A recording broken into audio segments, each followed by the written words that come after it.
दोस्तों, आज हम आपको एक अल्लाह वाले मोची और बोलने वाली चप्पल का वाकया सुनाने वाले हैं। अल्लाह वाले मोची, बोलने वाली चप्पल और एक नाजायज़ बच्चा। पूरा वाकया सुनकर आपका दिल खुश हो जाएगा। तो चलिए देखते हैं। किसी शहर में एक शराबी लड़का रहता था। वो लड़का यतीम था। उसके माँ बाप नहीं थे, लेकिन बाप अपने पीछे बहुत सारा माल छोड़कर गया था। उसके पास इतना पैसा था कि उसने अपनी ज़िंदगी और जवानी को बर्बाद कर दिया। वो जानी था, शराबी था और अपने पैसों को दोनों हाथों से लुटा रहा था।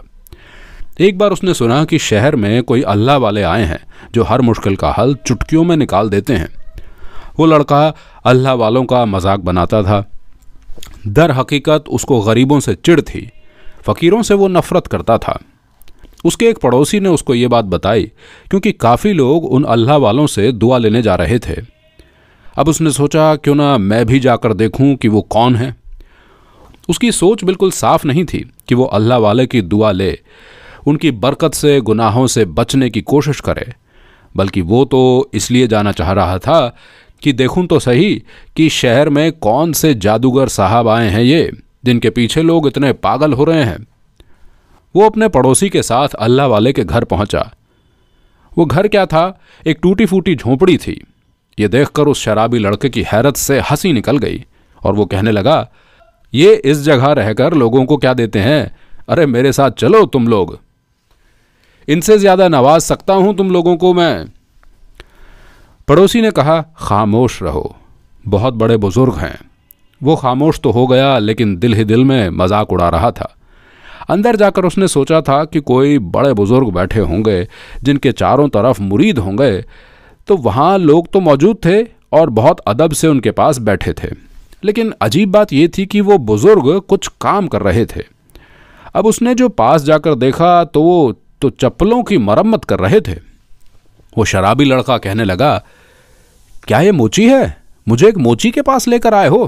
पड़ोसी ने कहा, ये कोई मामूली मोची नहीं है, बल्कि ये बहुत पहुंचे हुए बुजुर्ग हैं, अल्लाह के नेक बंदे हैं। जो भी किसी बंदे के लिए दुआ मांगते हैं वो दुआ मकबूल हो जाती है अल्लाह ताला की बारगाह में, इसलिए खामोश रहो। वो पड़ोसी उस शराबी लड़के को उनके पास लेकर बैठ गया। जब उन दोनों की बारी आई तो अल्लाह वाले मोची ने उसकी तरफ देखा, कुछ नहीं कहा। खामोशी से उस लड़के के सरापे का जायज़ा लेते रहे। फिर कहा, ए लड़के, लाओ अपनी चप्पल लेकर आओ। तो उसने कहा, मैं चप्पल क्यों लेकर आऊं? मैं चप्पल नहीं पहनता, मेरे पास कीमती महंगा जूता है, पैसों की कमी थोड़े है मेरे पास। तो बुजुर्ग कहने लगे, नहीं नहीं बेटा, मैं जूते की मरम्मत नहीं करता, मैं चप्पल की मरम्मत करता हूँ, चप्पल को सीता हूँ। कल आना तो चप्पल पहन कर आना। उसने कहा, मुझे जाने दो, मैं तो यहाँ बस अपना वक्त बर्बाद करने आया था। देख लिया कितने बड़े जादूगर हो तुम।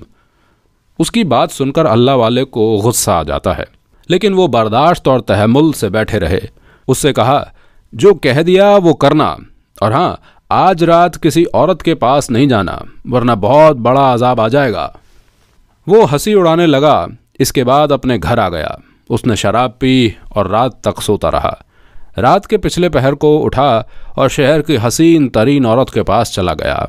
सारी रात नाजायज़ ढंग से गुजारी।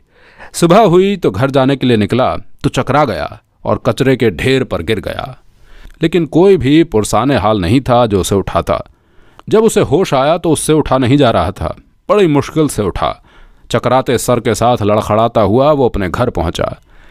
कई दिनों तक बिस्तर से उठ नहीं सका। उसको बात समझ में नहीं आ रही थी कि उसके पैसे चोरी कैसे हो गए। उसने सोचा, होगा कोई चोर उचक्का जो वहां पर फिर रहा होगा, मैं तो कूड़े के ढेर पर पड़ा हुआ था, ऐसी क्या नौबत आ गई मेरे साथ। खैर, दिन यूं ही गुजरते रहे। उस दिन के बाद से वो उस औरत के पास नहीं जा सका। ये इत्तफाक था या कुदरत की तरफ से कोई बड़ी मुसीबत आनी थी। खैर, जो भी था, वो अल्लाह वाले मोची की नसीहत को भूल चुका था। अपनी ज़िंदगी को फिर से उसने बर्बाद करना शुरू कर दिया। दिन रात शराब के नशे में डूबा रहता, अय्याशी करता। एक दिन ऐसा हुआ कि वो अपने घर में पड़ा सो रहा था। इतने में काजी के सिपाही उसे लेने आए और पकड़कर काजी के पास ले गए। वो बात को समझ ही नहीं पा रहा था, आखिर ये सब आनन फानन कैसे हो गया, क्या कसूर था उसका? उसने देखा तो वहां वही औरत खड़ी थी जो शहर की सबसे हसीन खूबसूरत औरत थी। वो रोए जा रही थी। उसकी बात समझ में नहीं आ रही थी। काजी ने कहा, ए लड़के, इस औरत ने दावा किया है कि ये माँ बनने वाली है और इसके बच्चे के बाप तुम हो।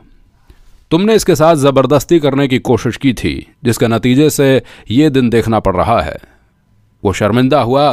काजी ने कहा, अब इसका शौहर इसे तलाक दे रहा है और ये कहती है कि ये अपने शौहर से अलग नहीं होना चाहती। तो उस लड़के ने कहा, तो मैं क्या कर सकता हूं? मैं नहीं मानता कि ये मेरा बच्चा हो सकता है। इसका बाप इसका शौहर ही होगा। ये इल्ज़ाम लगा रही है। अभी ये बात चल ही रही थी कि उसी वक्त अदालत में एक हट्टा कट्टा मजबूत जिस्म वाला ताकतवर आदमी दाखिल हुआ। उसने कहा, काजी साहब, मैं इसका शौहर हूं। ये मेरा बच्चा हो ही नहीं सकता। मैं तो 1 साल से अपनी बीवी से मिला तक नहीं और इसने मेरी बीवी को बहुत डराया धमकाया है। इसने गुनाह किया है, इसकी इज्जत को लूटा है और इसकी सज़ा मेरी मासूम बीवी भुगत रही है। काजी ने लड़के की तरफ देखकर कहा, लड़के, क्या कहोगे? अब फैसला तुम्हारे हाथ में है। अगर इस नाजायज़ बच्चे के बाप तुम ही हो, इस बात को मान लो तो फैसला हो जाएगा। उसने कहा, मैं मान ही नहीं सकता कि यह मेरा बच्चा है। मैंने कुछ नहीं किया है। वो आदमी कहने लगा, काजी साहब, ये लड़का झूठ बोल रहा है। इस लड़के ने रात के अंधेरे में गुनाह किया है मेरी बीवी के साथ। इसने मेरी बीवी की इज्जत लूटी है। इसका हर्जाना ये है कि इसकी सारी दौलत, सारी जायदाद मेरी बीवी के होने वाले बच्चे की होगी, क्योंकि ये उसका असल बाप है। इस सूरत में मैं इसे माफ़ कर सकता हूँ, वरना इसे शहर में सबके सामने फांसी दे दी जाए। अब तो वो लड़का बुरी तरह फंस गया था, क्योंकि उसने जिना किया था। ये बात तो सच थी कि बच्चा उसका था या नहीं, इस बात के बारे में वो कुछ नहीं कह सकता था। एक तरफ खाई थी और दूसरी तरफ कुआं था। अब वो शराबी लड़का दिल ही दिल में सोचने लगा कि अगर मैं सारी दौलत जायदाद इस बच्चे के नाम कर देता हूँ तो बर्बाद हूँ। अगर दौलत जायदाद नहीं देता तो मुझे फांसी हो जाएगी। फिर भी वो दौलत मेरी तो नहीं होगी और इसी बच्चे को मिलेगी जिस पर वो अकड़ कर चल रहा था, जिस दौलत पर वो इतना घमंड कर रहा था। क्या करूं? किस तरह अल्लाह वाले से मिलूं? क्या करूं? किस तरह अल्लाह वाले से मिलूं? अब उसको कोई रास्ता नहीं दिख रहा था, सिवाय इसके कि वो मोची अल्लाह वाले से मिलता कि वो उसकी मदद कर सकते थे। उसने कहा, काजी साहब, मुझे 1 दिन की मोहलत दे दो। अब उस औरत का शौहर तो किसी सूरत में भी मान नहीं रहा था, लेकिन काजी साहब ने कहा, इंसाफ का यह तकाजा है कि तुम अपने लिए किसी गवाह को पेश कर सकते हो। ऐ लड़के, 1 दिन की मोहलत तुम्हें दे रहा हूं। जाओ, अपनी सफाई के लिए जो पेश करना चाहते हो कर दो। काजी साहब की अदालत से वो छूटा और सीधा अल्लाह वाले के दरबार में पहुंचा। और इस बार उसने जूते नहीं बल्कि आम सी चप्पल पहनी हुई थी। वो अल्लाह वाले मोची के पास आया, लेकिन वहां पर वो मौजूद ही नहीं थे। उसने यहाँ वहां देखा तो एक मुरीद पास से गुजर रहा था। उसने कहा, ए भाई, ये मोची अल्लाह वाले कहाँ हैं? उसने बताया, वो तो जंगल में गए हैं, वहाँ पर अल्लाह की इबादत कर रहे हैं। वो सख्त इबादत करते हैं और 1 महीना यहाँ शहर में रहते हैं। उसने कहा, मुझे बताओ कहाँ है वो जंगल? तो वो आदमी कहने लगा, हमें नहीं पता कि वो जंगल कहाँ है। वो तो अल्लाह वाले हैं, कभी यहाँ कभी वहाँ। वो लड़का रोने लगा। उसने कहा, मैंने ही अल्लाह वाले की शान में गुस्ताखी की, उनका मजाक उड़ाया और उनको ना जाने क्या क्या कहा। वो मुझे बर्दाश्त करते रहे और अब मुझे उनकी ज़रूरत पेश आ रही है तो मैं कैसे उनके पास जाऊं? 1 दिन और 1 रात थी उसके पास। अब वो क्या करता? उन्हीं की झोंपड़ी के बाहर बैठ गया, किसी साहिल फ़कीर की तरह। इंसान कितना मजबूर और लाचार है। एक तरफ तो वो अपनी दौलत और पैसों पर अय्याशी करता है, अकड़ कर चलता है, लेकिन एक वक्त ऐसा आता है कि वो खुद साहिल और फ़कीर बन जाता है। वो भी अल्लाह वाले की झोंपड़ी के बाहर बैठ गया, ऐसे जैसे कोई फ़कीर हो, भिखारी हो। वो दिल ही दिल में अल्लाह वाले को याद करता रहा कि अल्लाह वाले, मुझे माफ़ कर दें, आप अल्लाह के नेक बंदे हैं। मैंने आपकी शान में गुस्ताखी की है, बेअदबी की है। मैं शराब को हाथ नहीं लगाऊंगा, मैं शराब को हाथ नहीं लगाऊंगा। मैं तौबा कर लूँगा और आपका मुरीद बन जाऊंगा। बस एक बार मुझे बचा लें, मेरी मदद को आएँ। रोते रोते उसकी आंख लग गई। उसने ख्वाब में देखा कि मोची अल्लाह वाले तशरीफ़ लाए हैं और कह रहे हैं, बरखुरदार, उस दिन कहा था ना कि किसी औरत के पास मत जाना, मना किया था ना मत करना ज़िना, अब फंस गए ना। फिर आपने कहा, अच्छा अपनी चप्पल दिखाओ। उसने फौरन अल्लाह वाले के सामने ज़मीन पर चप्पल रख दी। चप्पल देखकर अल्लाह वाले ने कहा, ओह तो ये बात है। हज़रत बोले, बेटा सच उगलवाने का एक ही तरीका है कि उस औरत से कहना, कैसे मान लूँ कि ये मेरा बच्चा है, फिर जो होगा खुद देखना, और अपनी चप्पल यहीं छोड़ जाओ मरम्मत के लिए। उसके बाद वो नींद से जागा। ख्वाब में अल्लाह वाले उसकी रहनुमाई कर रहे थे। उसने सच्ची तौबा की, नंगे पैर अपने घर आकर पाक साफ हुआ, गुस्ल किया, पाक साफ कपड़े पहने। नमाज तहज्जुद पढ़ने से उसके दिल को सुकून मिला। फिर अल्लाह ताला के हुजूर सजदे में चला गया और दुआ की, या अल्लाह, अल्लाह वाले की वजह से मैंने यह हराम काम छोड़ दिया है, शराब छोड़ दी है, आइंदा कभी ज़िना नहीं करूँगा, तू मेरी मदद फरमाना। दूसरे दिन फजर की नमाज पढ़कर वो काजी की अदालत में पहुंचा। आज शहर के सभी लोग उस पर हंस रहे थे। जो कल तक सब पर हंसता था और गरीब कहकर उन्हें ताने मारता था, आज उसके पैरों में कोई जूते नहीं थे, कोई चप्पल नहीं थी, क्योंकि अल्लाह वाले का खास हुक्म था कि वो नंगे पैर अदालत पहुंचे। वो औरत भी वहां खड़ी थी अपने शौहर के साथ। उस लड़के को महसूस हुआ कि अल्लाह वाले रूहानी तौर पर उसके साथ खड़े हैं। उसके अंदर एतमाद आया। काजी ने कहा, हाँ लड़के, क्या सोचा तुमने? उसने कहा, काजी साहब इस औरत से कहें कैसे मान लूं? क्या सबूत है इसके पास कि इसके पास जो बच्चा है वो मेरा है, वो नाजायज़ बच्चा मेरा है? काजी ने उस औरत की तरफ देखा और कहा, बता क्या जवाब है? औरत क्या बोलती? उसका शौहर कहने लगा, मैं जानता हूं ना। लड़का बोला, पर तुम तो वहां मौजूद थे ही नहीं, हो सकता है मुझसे पहले कोई और इसके साथ हो। वो आदमी दहाड़ा, बदतमीज, मेरी बीवी पर गंदे इल्जाम लगाता है। लड़का बोला, मैं सिर्फ सबूत मांग रहा हूं। अभी बहस चल ही रही थी कि एक नूरानी शख्सियत दरबार में दाखिल हुई।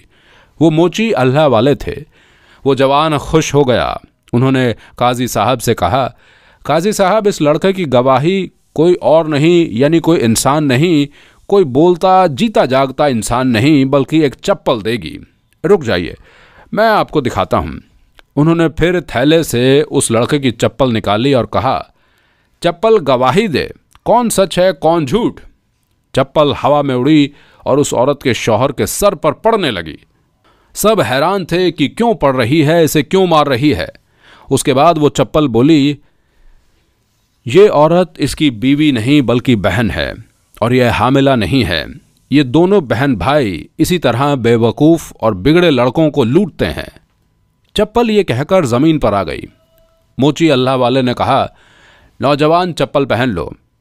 अब सब सुनना चाह रहे थे कि जो चप्पल ने कहा क्या वो सच है। एक तो पहले ही सब हैरान परेशान थे। करामात तो अल्लाह वाले की देख ही ली थी कि चप्पल ने गवाही दे दी थी, लेकिन उसने गवाही सच दी थी या फिर झूठ, या कोई जादूगरी थी। एक बेजान चीज़ बोल रही थी, उस पर ही सबको ताज्जुब था। पूरी अदालत सन्नाटे में थी। अब अदालत में उस लड़की की रोने की आवाज़ आई। हाँ सच कहा इस चप्पल ने, ये मेरा भाई है। ये मुझे मजबूर करता है कि मैं अमीर और रईस आदमियों को अपने जाल में फंसाऊं, और इस लड़के को भी इसी के कहने पर झूठ मूठ का बाप बना दिया, क्योंकि मैं माँ नहीं बनने वाली। हमारा कोई नाजायज़ बच्चा है ही नहीं। हाँ ये बात सच है, उस रात ये लड़का मेरे पास आया था और हमने बदकारी की थी। ये अकेला मुजरिम नहीं है, बल्कि मैं भी बदकार औरत हूँ, और शहर के हर मर्द के साथ मैं ज़िनाकारी करती हूँ। मैं भी सबके सामने तौबा करती हूँ, लेकिन मेरे इस भाई से मुझे निजात दिलाई जाए। अल्लाह वाले, आपने मेरी इतनी मदद की है, अब और मदद फरमा दीजिए। उसका वो भाई, जो कि उसका नाम नेहाल था, जो शौहर बना फिर रहा था, उसने कहा, ये झूठ बोल रही है, ये डर गई है इसलिए ऐसा कर रही है। ये कहने की देर थी कि उस लड़के के पैरों से वो चप्पल फिर निकली और उसके सर पर पड़ने लगी। तू झूठ बोलता है, तूने अपनी बहन को मजबूर किया है, अब तू इसे आज़ाद कर दे। ए काजी अदालत, इसको सज़ा दो। शहर के बीचों बीच चौराहे पर खड़ा करके इसे फांसी दे दी जाए। इसने अपनी बहन के साथ बहुत बुरा सलूक किया है। उसके बाद वो चप्पल फिर से ज़मीन पर आ गई। अल्लाह वाले ने कहा, ए बेटी, तुमने मुझसे मदद मांगी है, लेकिन मदद करने वाला तो अल्लाह रब्ब करीम है।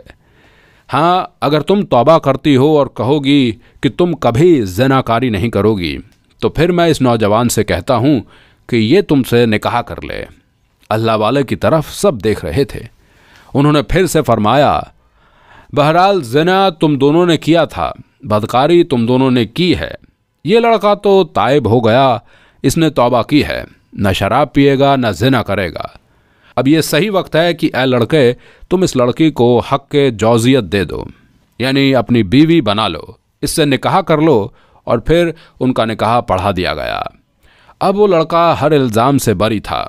लड़की के भाई को सरेआम फांसी दे दी गई, क्योंकि उसने बहुत बुरी हरकत की थी, बदकारी पर उसे मजबूर किया था। अब वो लड़का मोची अल्लाह वाले के पास आया और कहा, शुक्रिया आपका, आपने मुझे ज़िंदगी का वो सबक दिया है जो मुझे कोई इंसान नहीं सिखा सका। आपने मुझे सिखा दिया कि गरीब होना कोई गुनाह नहीं है, बल्कि अल्लाह ताला जिसे चाहे नवाज दे और जिससे चाहे छीन ले। आज आपने मुझे एक बहुत ही पाक रिश्ते में बांध दिया है। ये लड़की मेरी बीवी है और मैं पहले ही तौबा कर चुका हूँ कि कभी ज़िना नहीं करूँगा। उसके बाद वो आपका मुरीद बन गया और आपका खिदमतगुजार बनकर रहा। आज की वीडियो में बस इतना ही। अल्लाह हाफिज़।